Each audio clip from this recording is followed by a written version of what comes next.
Welcome to Forward with NACCE, Inspiring Entrepreneurial Action, a podcast that shares the stories of everyday entrepreneurs, entrepreneurial leaders, and the communities that support us.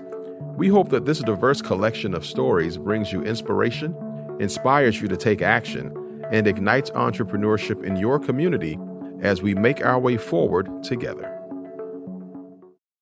Welcome to this episode of Forward with NACCE. We're very excited to have in our studio today Melvin Hines. He has a great story of personal success and some people that helped him along the way, and really the impact that he's making with students all over the country. So welcome.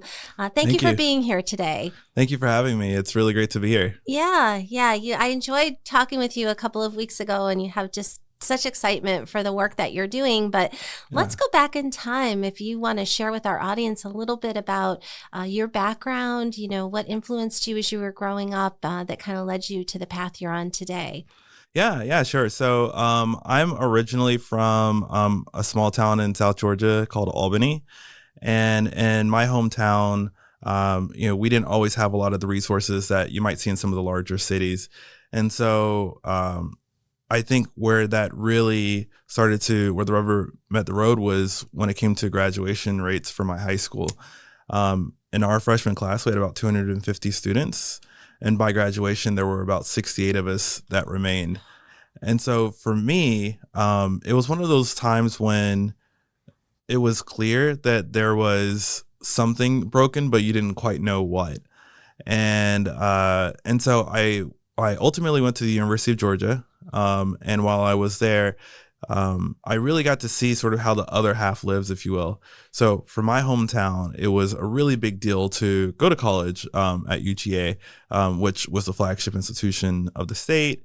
And when I got to UGA, there were a lot of students that had gone to such affluent high schools that it was kind of a fallback school for them. And my question was, why is it that where you live dictates so much of your lot in life? And how can we do more to create those opportunities for the people who don't live in the urban areas? And that really just sort of sparked my interest in educational equity. I started doing a lot of after-school programs in Athens, Georgia, which is where UGA is located. And then I eventually went to Duke University for law, and then business school, which is what brought me to Durham, North Carolina. And when I started a law review in the law school, it was focused on educational inequities. And through that experience, I got the opportunity to teach at North Carolina Central University. So through my time there, I really began to connect in with students who had all these similar experiences to the ones that I grew up with, and who were coming up and asking me questions after class that weren't the academic questions, but were more so mentorship type questions. How did you decide what school you wanted to go to? How did you decide what was your correct career path? Those sorts of things. And so it just led me to thinking, man, this could be something that could be really helpful on a more scalable basis. Definitely. And kind of that success mindset, because to be where you graduated from high school, one of the 25% that made it through, I mean, that's devastating. The other 75% that didn't. In my mind, I hope some of those people ended up going to community college because, as you know, because you work with so many community colleges, we do have a number of students that come to any one of 1,100 institutions that may not even have a GED, but because of the open access, sometimes it levels the playing field. But you said a lot of really interesting things, and it strikes me that, going to Duke Law School and you could have chosen a path, honestly, of personal enrichment. And it sounds to me like you get so much satisfaction in giving back. Is there a person in your high school experience that really, obviously you're a very intelligent person, but sometimes people can be super intelligent, but they still get lost along the way? Absolutely. Was it a teacher? Was it a coach? Was it a person in the community? Yeah. So, for me, I would say it certainly is one of the big benefits of living where I lived was that there was a community approach to to how you were supported. And so that phrase, "it takes a village," definitely was relevant in my experiences. I had the first kind of benefit was certainly that I had a 2-parent family household, which made a big difference in our community because a lot of people that I went to school with, it was people fighting for every single dollar, And my parents, even though they did start off struggling as well, were able to provide support for each other. So I actually remember going with my mom to a local college to get her degree. I would be on the steps outside doing my homework while she was inside, taking her classes, and she eventually graduated valedictorian of her class. That was one of the moments that I remember most from my childhood. But also the teachers that were there as well. I remember, for example, a couple of my teachers who also went to my church, and so you couldn't get away with some of the things that you might be able to get away with otherwise, because basically every Sunday it would come back to you. So it was one of those things where you kind of had people looking out for you everywhere. And I'd definitely say those were some of the reasons why I've been able to just continue to succeed along that pathway. Yeah, and you're right. It does take a village, and even if you have certain advantages, sometimes people still go on the wrong path, and sometimes it's a winding path. People might make a bad choice, but then they turn things around. So I'd like to dig in a little bit deeper into mentorship. Maybe share with us maybe 3 kind of effective techniques, I guess, if you will, to be a good mentor. There might be people listening, like my dad is in his 80s and he retired just a couple of years ago, and now he's finding opportunities to volunteer. So it helps him. But maybe people that aren't doing that, might think about doing that. What makes a good mentor? What would be some techniques? Yeah. Great question. So I would say, first and foremost, empathy is really important. What we found is that, so we have a platform that allows for students to connect with different people who we call coaches on our platform. And what we found is that in a lot of cases, people try and look for coaches who have similar backgrounds as them, whether it is, that they might be an English language learner. And so they're looking for someone whose primary language is the same as theirs, or people who maybe have grown up in the same community as them. So that level of empathy is really important, being able to just resonate with the people who you're talking to. The second one I would say is flexibility. As we get older, we get situated in places, whether it's work or extracurriculars that are very kind of time bound. And so we have an expectation that the students that we're working with are the same, right? That they are going to meet with us every Tuesday at this time. And if they don't show up, we could get frustrated. But there's a lot going on, and even more going on for people who are first generation students, for people who are student parents, folks who are adult learners. And so having that flexibility, having the ability to say, hey, look, I know that there's a lot going on in your just world, in your sphere, but I want to, let you know that I'm here when you need me, is really important. And then the third thing I think would be the follow-up. So a lot of times what happens is, there's a good conversation and we do expect the students to follow up. And at a certain point in time, there's a level of responsibility that needs to be there. But definitely in those early moments of mentorship, it's the understanding that there's someone there who is caring enough to reach out and to make sure that they're not falling through the cracks, because, in their experiences, they see a lot of people who are willing to have one conversation with them. Yeah. But that follow-up, that, hey, I just want to check in and see how you're doing is what really matters to them. Those are 3 things that I would say anyone who's looking to be a mentor should focus on. Yeah. I mean, that's powerful. And I think, with empathy, a lot of the work that we do at NACCE, the National Association of Community College Entrepreneurship, is really rooted in that, because if you can meet somebody where they are, maybe we haven't had the same experience, but if you can really think about the person and the humanity of the person, that's really the birthplace of innovation. And the other two that you mentioned, flexibility and follow-up, it's really building that trust, right? Because when you work with young people, some of them might not have had two parents like you have. Some are come through the foster care system. So they've, in essence, didn't have any kind of a family unit. So they're used to people kind of giving up on them. So that's great. So let's talk a little bit more about, you mentioned your platform. So was that something that you developed? Did you work with a team of people? Is it something that's online? Can people access it? Tell us more about that.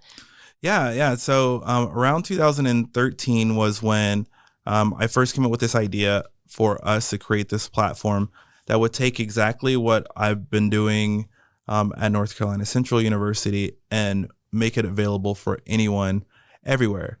By that point in time, I had connections with different people that I had met, at UGA, at Duke, and originally the idea was just, it'd be great if I could get some of, those friends onto the platform, and maybe, as a spare time kind of thing, they're willing to help provide support for many of these students who I'm providing support for. And so we got started with that. I brought on my co-founder, Alex, who is also from Georgia and also was here in North Carolina. And so we decided to work on it together. The original platform was very much different from today. But, we actually wanted to make sure that we were rooted in those same communities that I grew up in. So we decided to focus on not just community colleges for the types of students that they're wanting to serve, but also community colleges that were in more rural areas. So our first two colleges that we ever worked with were Bladen Community College in Bladenboro, North Carolina, and Central Carolina Community College in Henderson. And they still work with us to this day, actually. And, we're of course really grateful for being able to have their willingness to have faith in us a little bit, because in those early days, there's a lot that you don't know. But we really wanted to kind of hyper focus on those communities. And so today, we work with small town communities all across the country. Yeah, that's so interesting. Late last week, I went to a community college in Virginia, Clifton Forge, Virginia, if you've ever been there. And they were actually renaming. It used to be Dabney Lancaster Community College, and now they have a new name, Mountain Gate Community College. And it was really interesting because it took me 4 hours to drive there, and it gives you a lot of time to think. And when you're thinking about people and life experience, you think about assets, and a lot of times people might dismiss rural communities because they forget about them. There's not the population density, but the impact of having a mentor or have people that come into your life that helps you see a better vision for yourself is important. So you had mentioned earlier in the conversation, certainly what got you focused was early on and graduating and having people have that same opportunity, even if that might be first generation or not have the family supports. How long does that mentoring relationship last? Is it principally while they're in school, or does it kind of last after that as they go into the workplace? Yeah, I think it differs on a per student basis. I think that with the students that we work with, it basically, what we've seen is that whether they are a 2-year student, whether they are getting a certificate, or whether they are looking to transfer to a 4-year program upon completion, or even grad school, every one of those milestones is brand new to those students. And so they're looking for help, basically trying to get from the point when things were last in, say, a hand-holding experience for them, which is usually high school, all the way to the point when they can finally be able to, have that career growth opportunity for their families. So it could be that all we're really looking to do is help them with, say, FAFSA completion. Or it could be that we're helping them with everything from understanding what's the best career path in their local communities to helping them understand how to get childcare support and services while they're becoming this student parent. Or it could be helping them to just navigate the complexities of being a college student, period. We've seen all sorts of these different aspects. One example I remember most vividly was at the very beginning of the COVID pandemic, when all of a sudden every school within a matter of days was shutting down their doors. Yeah. It was already difficult enough to be a student parent before then. And now all of a sudden you had all these other obstacles. And so one of our tools that we have is a virtual assistant that's all over text, kind of half bot, half human, if you will, called Anna. And Anna reached out to a student to ask how she was doing. And she mentioned that she was planning to quit school. And when we dug deeper to find out exactly why that was the case, we learned that she was taking classes in person at a Texas community college. That college suddenly shut down, and she didn't have a laptop to be able to get in touch with her professors, and she didn't know how to get in touch with them. Mm-hmm. On top of that, she had two kids who were also students in K-12 who were suddenly also homeschooled because of the pandemic, and they didn't have laptops either. And so this thing just kind of kept spiraling. She also mentioned that she had been laid off from her job for the exact same reason. And so we were able to help her get connected in with all the different resources to provide that support. The first thing we did was reach out to that local community college so that they could establish a laptop loan program for anyone who needed that level of support. She was able to get one for herself and for her kids. We were able to connect her in with emergency grant opportunities for her to continue, having funding during some of the most tumultuous times of that pandemic. And afterwards, she reached back out and said that she graduated, or not graduated, but passed her classes with 198 for the 3 classes she was taking that semester, and mentioned that, if we hadn't been there to check in on her, she absolutely would have quit school. And so that's really what mentorship is about, is not always kind of demanding everything all the time from the student, but just kind of checking in on them, seeing, hey, how can I help you? I know that it's a tough time. Let's talk about this.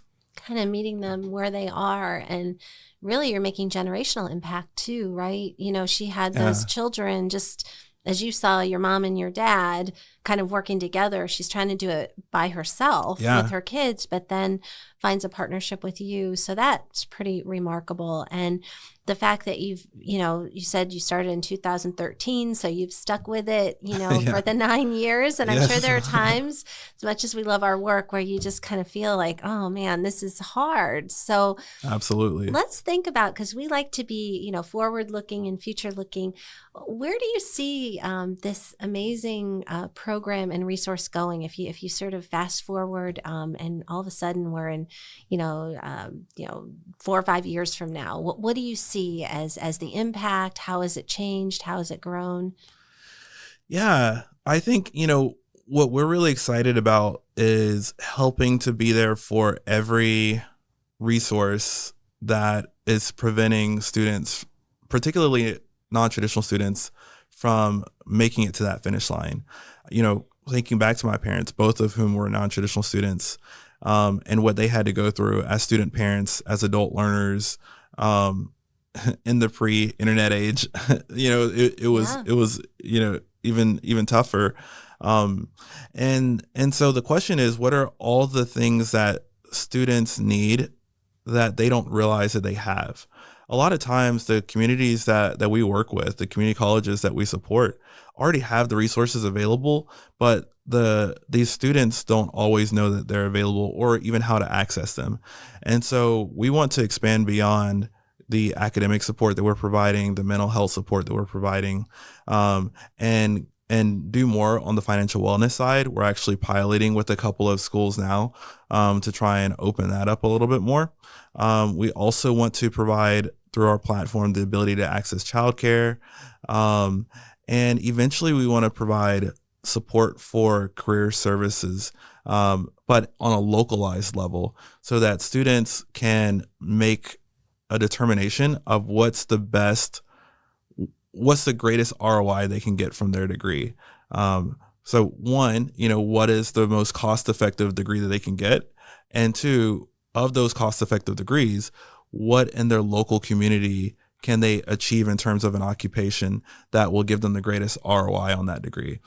So those are some of the key things that we're working on in the short term to be able to provide that additional support. Yeah, that's exciting because I read a statistic that 1 million college students dropped out during the pandemic, which is heartbreaking, really. And it seems like the direction that you're headed, if I'm hearing you right, on the career services side and seeing a bigger vision for yourself, a brighter future, that maybe if you're at that point where the stress of life is kind of bearing down on you, that you hang in just one more semester, one more class and keep going. So that is really exciting. So walk us through a use case of Upswing, and how might a college get benefit from that, whether it's rural or urban, or maybe you could give us an example of both.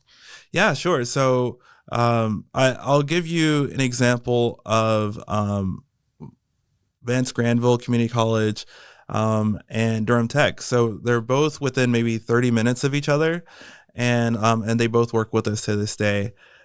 So what we've been able to do is we'll usually start with either the Learning Center or perhaps a provost or vice president of student services, depending on where they want to begin working with us. But we always begin with trying to work with creating the outreach aspect, particularly for non-traditional students, but really all students can have access to our platform. And before I jump into that, I should mention that we have what we internally call our 3 R's: reach, relate, and retain. And so the reach aspect that I was referring to earlier is about how can we make sure that no matter whether this student is your traditional on-campus student or a non-traditional student who won't ever see a flyer on campus, how do we make sure that they know that Upswing exists? What we'll do is work with them to pull in the data that they have on each one of the students. If they are maybe a larger, more urban school, we can do that through API integrations. If they're a more rural school, it might be that they need to do just a flat file integration, which is essentially them sharing that contact information. And we'll utilize that, and immediately those students will start getting messages from Anna, our chatbot, telling them that, hey, my goal is to make sure to mentor you all the way to graduation. And so that's how everything begins. Once those conversations take place, so unlike different types of chatbots that might be out there that are focused on just answering the questions for the students in an automated fashion, we really try and focus on connecting that student to on-campus resources. And so once we know what a student needs, maybe they're looking for mental health resources, or maybe they need to speak to a counselor because they're considering dropping out of school, that's when we really connect them in to those resources through what we call the Relate part of our platform. Relate is really about creating this online experience that has audio, video, chat, a whiteboard, screen sharing, document uploads, basically everything that you need to have as close to an in-person experience as possible, but it can happen on their phones. And so now it doesn't matter if it's nights, weekends, holidays, they can still have the same level of support that they could have had if they were able to get on campus during those campus hours. Yeah. I mean, and that really seems to drive student success, right? Absolutely. The persistence. And I had mentioned to you before, NACCE has undertaken a bold initiative to create a framework for the entrepreneurial college of the future. So Vance Granville Community College is actually one of 15 colleges around the country that are team of volunteers identified as sort of best in class because they have the leadership, they have the commitment, they have the drive. I believe it. And so we organize under around 4 pillars of what is an entrepreneurial college. And it looks like, workforce development, fundraising, student success, and then what we call silo busting. And it occurs to me that a lot of what you bring to the table not only connects to student success, but really also to silo busting, because career services might not talk to student advising because they may be organized separately. So that very cool and very forward thinking. So thank you for that. Yeah, that's exactly what we're trying to do is break down those silos. The more information sharing that's taking place, the more we're able to, once again, going back to earlier, create that village approach for every single one of those students. And that actually is the final R, which is retain. So we want to share that data across those different silos so that they can get early alerts. They can connect in with those students as needed to create that additional level of help and support for them and guidance and keep them from dropping out of school. Well, and you know this too. I mean, the average age of a community college student is 28, right? So there's a good probability that maybe they went to a university or they went out and they either stopped out or dropped out. So some of the people that are coming back, it's not their first time around, but we really want them to try to succeed on the second approach. So I can really see maybe some of the more non-traditional students could really benefit from that. Exactly. And that's a big part of why we wanted to focus on them. You know, I'm happy to see that they're starting to get more recognition for how valuable they are in the market and in the world. I think that in the early days, it was one of those things where a lot of times non-traditional students may have been considered as more of an afterthought as opposed to let's really focus on how to keep them in school a lot more. And so what we've seen for sure over the course of the last maybe 4 or 5 years has been this resurgence of, hey, let's rethink, how we are providing, that level of support and resources to non-traditional students as well. And I think, that makes me really happy because once again, as a child of 2 non-traditional students and seeing how much they struggled, it's good to see that there's so much more there today than there was in the past. Yeah, and it's really what you spoke about earlier about empathy is really, think about the humanity of people. That's what always struck me at community college graduations. We would always announce the youngest student and the oldest student. And the youngest student was usually like 14 or 15 or 16 that was a homeschooled child that, was just a very good student. And then the oldest student a lot of times was someone in their 60s that just aspirationally, maybe they didn't ever have that experience and, they decided to go for it. So very nice. If people listening want to learn more about you and about this platform, where do they find you? Yeah, so you can always access our platform at www.upswing.io. We're also on all the social media channels as Upswing, just at Upswing. And yeah, we're if you're in the North Carolina area, we're right down in downtown Durham. So we'd love to connect with you. Yeah, beautiful Durham. And I think either you or someone else was telling me North Carolina Central, has such an amazing law school, but it's one of the best values in the country. So it's actually a very diverse. Most people know what a historically Black college and university is, but it's interesting when you walk in, you really don't just see Black students. You see a very diverse population there. So I'm sure that they loved having you there and working with them. So thank you, Melvin, so much for sharing your story. And if people are out there listening, I hope that they will find you online and that they'll find their own passion and try to invest in the lives of other people as you have. So. Thank you. It's been a great having this conversation with you. And I look forward to continuing it on in future times with other people and with other people who are listening as well. Thank you.